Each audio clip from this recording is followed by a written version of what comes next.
অভাবের তাড়নায় একদিনের নবজাতক কন্যা সন্তানকে দান করে দিল অসহায় পিতা মাতা। ত্রিপুরা সিমনা গ্রাম পঞ্চায়েতের কাটাছড়া গ্রামের বাসিন্দা অসহায় হতদরিদ্র প্রসেনজিৎ দাসের স্ত্রী লক্ষ্মীরানী সরকার গত 30শে এপ্রিল কাতলামারা প্রাথমিক স্বাস্থ্য কেন্দ্রে চতুর্থ সন্তান প্রসব করে। সন্তান প্রসব হওয়ার সঙ্গে সঙ্গেই একদিনের নবজাতক কন্যা সন্তানটিকে অভাবের তাড়নায় দান করে দেয় ত্রিপুরা খোয়াই জেলার এক পরিবারের হাতে। অসহায় হতদরিদ্র লক্ষ্মীরানী সরকার এবং প্রসেনজিৎ দাস জানিয়েছেন, তাদের আগের 3টি সন্তান রয়েছে, তাই চতুর্থ সন্তানটিকে লালন পালন করা সম্ভব হবে না অভাবের কারণে। তাই একদিনের নবজাতক চতুর্থ সন্তানটিকে খোয়াই জেলার এক পরিবারের হাতে তুলে দিয়েছে। কিন্তু কোনো কাগজপত্রের মাধ্যমে একদিনের কন্যা সন্তানটিকে স্বাক্ষর করে সেই পরিবারের হাতে তুলে দেওয়া হয়নি। সেই পরিবারের নাম ঠিকানা ও নেই তাদের কাছে, জানালেন অসহায় হতদরিদ্র পিতা প্রসেনজিৎ দাস এবং মা লক্ষ্মীরানী সরকার। যদিও তারা গোটা বিষয়টি আড়াল করার চেষ্টা করেছে, কিন্তু প্রসেনজিৎ দাসের মা বাসনা দাস পুরোপুরি স্বীকার করলেন ওনার ছেলে এবং ছেলের বউ বাচ্চাটিকে বিক্রি করে দিয়েছে। ত্রিপুরা থেকে বিক্রম কর্মকারের report, crime press Bengal news. যে বাচ্চাটাকে অন্য কারো কাছে দিয়ে দিয়েছে, আপনি কি জানেন সেটা? দুজনে মিলে দিয়েছেন। তাহলে আপনারা এই যাদেরকে দিয়েছেন তাদের নাম জানেন না, ঠিকানা জানেন না, তাহলে কিভাবে তাদেরকে দিয়েছেন, বিশ্বাস কিভাবে করেছেন? কেমনি কিভাবে চিনবেন? জায়গার নাম কইছে কোন জায়গাতে তারা বাড়ি? খোয়াই। এমনিতে কোনো আপনার অন্য পরিচিতি নাই তাদের মধ্যে, আপনাদের মধ্যে? অনেকদিন ধরে তারা কিভাবে চিনেন? কাম করতে করতে এমনি এমনি চিনা হয়েছে। কিসের কাম? ওই তো হাল বাইতাম ওদের এমনি চিনছি। আপনার তারা বাড়ি খোয়াই, আপনি হাল বাইতে যেতেন বলতে এটা বুঝলা গেল না জিনিসটা। আপনি খুল্লা কন না, খুল্লা কন। একেবারে তার মার বাড়ি আছে, এমনি এমনি তারা চিনি। আর এইদিকে তো মাছও বেচছি আমি।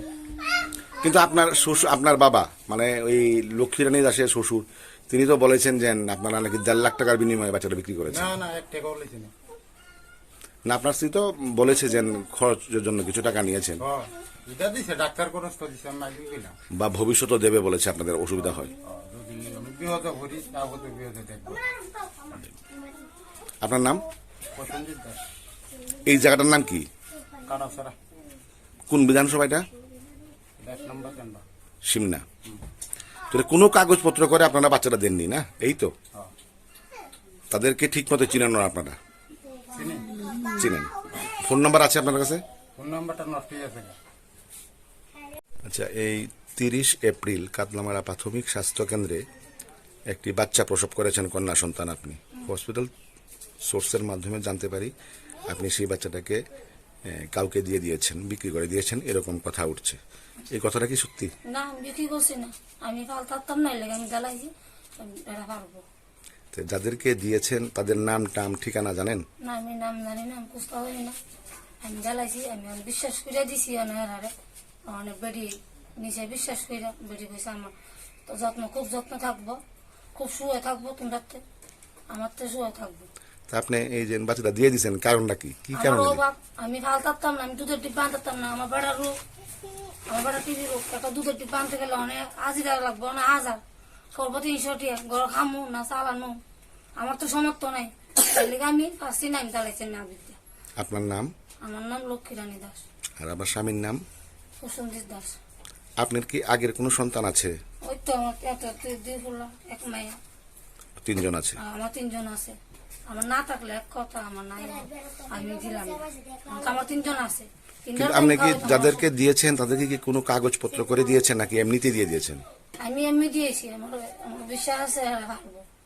আপনি যদি বললেন এখন আপনি ওদেরকে চিনেন না, কোনো ঠিকানা জানান না, আপনি তাহলে কিভাবে বিশ্বাসটা করলেন? কইছে আমার বেটি খুব শুয়ে থাকবো, আপদে দেখবো। তো তারা জানে কিভাবে যে আপনার ঘরে বাচ্চা হবে? পট করে মানে হসপিটাল থেকে তারা বাচ্চাটা নিয়ে গেল, আগে কি যোগাযোগ ছিল তাদের সঙ্গে আপনার? আগে যোগাযোগ ছিল, তো তাদের নাম কি? নাম আমি জানি দিছে, আমি আমার ওই ডাক্তার মাথা দেখাম টেয়া দিছে, দেখা আমি কইলাম নষ্ট করে লাইতাম, হ্যাঁ আমি নিয়ে ভালো নেই। প্রসেনজিতের সৎ মা নাকি? আচ্ছা আচ্ছা, আপনি জানেননি তার এই ব্যাপারটা, এই বিষয়ে যে আপনার তো শাশুড়ি, আপনি জিনিসটা জানেননি? আমি তো এমনি তার সন্তান হন, আমার এক বাড়িতেই তাহে তার করে ওইব না হইব আমরা তো এটা জানানোর কথা হই আর জানতাম না কেরে 100 বার জানি। হসপিটাল থেকে যখন আপনার বাচ্চা আনতে গেছেন তো আপনারা নিশ্চয়ই আমরা তো বাচ্চা আনতাম গেছি গিয়া সেরে তো বাচ্চা পাইছি না। তারা গেছি বাচ্চা কই, আমি বাড়িতে আসলাম না, আমি গেছি হসপিটাল গিয়া দিই বাচ্চা সন্তান নাই। তারা আমি গাড়িতে লাগাল পাইছি, আমি তো ভাবছি তারা সন্তান লিয়ে বাড়িতে আইছে। তখন আমি বাড়িতে আইছি পরে আমার ছেলে ফোন করছে, বড় ছেলে ফোন করছে, ফোন করে করেছে মা বুদি বাচ্চা পিচ্ছে গেছে। তখন আমার সন্তানরা আমি কিছু তুই কিছু কইস না, আমি আইতাছি বাড়ি। তখন আমি এসে তারা গেছি, তারা বাচ্চা বলে পিচ্ছে গেছে। হসপিটাল থেকে বেঁচে পড়ছে। পাড়ার মানুষও কইতেছে, তারা তো আমার লোকের রাহই করে না। এরপরে আমি গালি গাছ করছি, অনেকটা করছি, আর জব দিয়ে তার ভক্তি আছে। তারা সন্তানটা কোন এক কলে বেঁচে এলে এটা কি কাতলামারা হসপিটাল থেকে বিক্রি করছে? হ্যাঁ, আচ্ছা, যারা নিচে তারা চিনেননি আপনি? তারা আমি করতেছিলাম স্যার, তারা যোগাযোগ করছে, তারা চিনে, আমি কেমন? আপনার নাম? আমার নাম বাসনা দাস।